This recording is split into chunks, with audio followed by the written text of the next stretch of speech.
بسم اللہ الرحمن الرحیم۔ السلام علیکم۔ وہ گورنمنٹ کے محکمے کا آفیسر تھا۔ اس کی بدلی لاہور سے کراچی ہوئی۔ بذریعہ ریل گاڑی اس کو کراچی جانا تھا، چنانچہ وہ اسٹیشن پہنچا اور ٹکٹ خرید لی۔ گاڑی جس لائن پہ کھڑی تھی اس کو وہاں پہنچنا تھا۔ اس نے سامان اٹھانے کے لیے کلی کو بلایا اور کہا، بھائی میرا سامان گاڑی کو پہنچا دو۔ کلی نے سامان اٹھایا اور صاحب کے پیچھے پیچھے ہو لیا، چنانچہ وقت بے حد کم تھا، اسی لیے صاحب تیزی سے پلیٹ فارم کی طرف چل رہا تھا۔ پیچھے سے کلی بھی سامان اٹھا کر بھاگا۔ وہ آدمی تیز تیز چل کر پلیٹ فارم پر بوگی کے دروازے پر جلدی پہنچ گیا، لیکن بھیڑ چونکہ زیادہ تھی اس لیے کلی سامان سمیت بھیڑ ہی میں پھنس گیا۔ صاحب بار بار راستے کو دیکھ رہے تھے لیکن کلی کا نام و نشان بھی نہ تھا۔ اتنے میں گارڈ ویسل دی اور ٹرین چلنی شروع ہوئی۔ صاحب اس پہ چڑھ بھی نہیں سکتا تھا کیونکہ پیچھے اس کا سامان رہ جانا تھا۔ بالآخر اس کو ٹرین چھوڑنی ہی پڑی۔ گاڑی سے رہ جانے کی وجہ سے صاحب بہت افسوس ہوا کہ میرا پروگرام سارا مس ہو گیا۔ گاڑی دور جاتی رہی اور مسافر ہاتھ ہلا ہلا کر اپنے عزیزوں کو رخصت کرنے لگے۔ جب پلیٹ فارم میں لوگوں کا رش کم ہوا تو سامنے سے کلی پسینے سے شرابور سامان اٹھائے ہوئے صاحب کی طرف بڑھتا ہوا دکھائی دیا۔ کلی قریب آیا تو اس کے چہرے پر افسوس اور شرمندگی کی واضح آثار موجود تھے۔ صاحب مجھے معاف کر دیں، میں نے وقت پہ پہنچنے کی بہت کوشش کی لیکن بھیڑ زیادہ ہونے کی وجہ سے میں وقت پر نہیں پہنچ پایا۔ صاحب غصہ تو بہت تھے لیکن سوچا گاڑی تو ویسے بھی مس ہو گئی، اب اگر میں اس کلی کو قتل بھی کر دوں تو گاڑی نے آنا تو نہیں، لہٰذا غصہ ہونے کا کوئی فائدہ نہیں۔ کوئی بات نہیں، اللہ کو ایسے منظور تھا تو ایسا ہی ہونا تھا، اس کی مرضی کو کون ٹال سکتا ہے۔ چلو میں کل آج نہ سہی کل چلا جاؤں گا، صاحب نے پیار سے مسکرا کر جواب دیا۔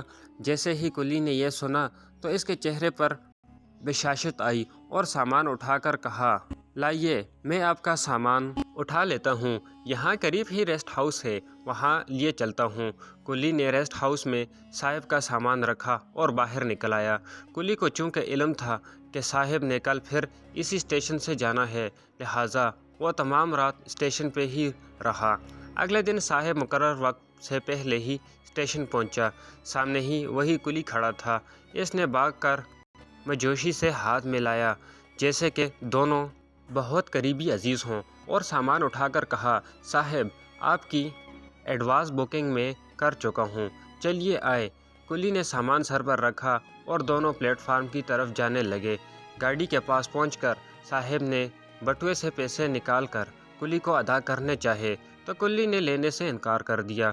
نہیں صاحب میں پیسے نہیں لوں گا کیونکہ میری ہی غلطی کی وجہ سے آپ کی ٹرین مس ہوئی ہے۔ صاحب نے بڑی کوشش کی کہ وہ ٹرین کا کرایہ کم سے کم ادا کر دے لیکن کلی کسی صورت نہ مانا۔ کلی نے صاف کہہ دیا کہ آپ مجھے پیسے نہ دیں گے تو میں زیادہ خوش رہوں گا۔ کلی نے اس کو گاڑی میں بٹھا دیا، پاس بیٹھا گپ شپ لگائے، پھر باہر آ کر کھڑکی کھولی اور صاحب سے کھڑا وہی باتیں کرنے لگا۔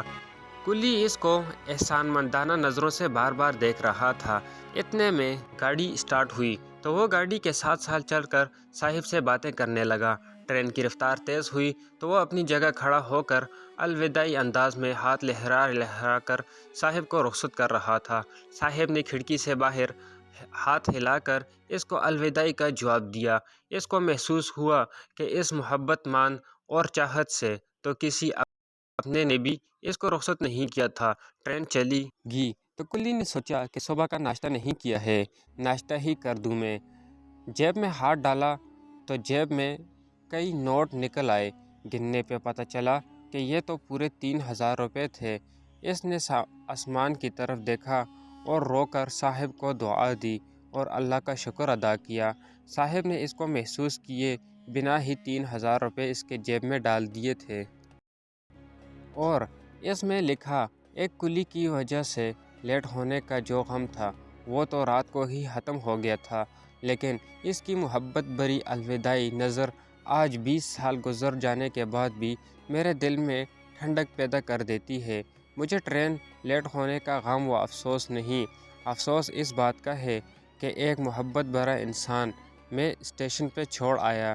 یہ بندہ گالیاں دے کر بھی اتنے غصے کا اظہار کر سکتا تھا اور کلی سن کر چلا جاتا، لیکن صاحب نے معاف کر دیا۔ معاف کرنے کا یہ نتیجہ نکلا کہ کلی نے احسان مانا۔ اس نے لیٹ ہونے کی وجہ سے سامان واپس اٹھا کر ریسٹ ہاؤس بھی چھوڑا اور صبح اس کا ایڈوانس ٹکٹ بھی لیا اور واپس سامان اٹھا کر گاڑی میں رکھا، دعائیں بھی دی اور محبت سے رخصت بھی کیا۔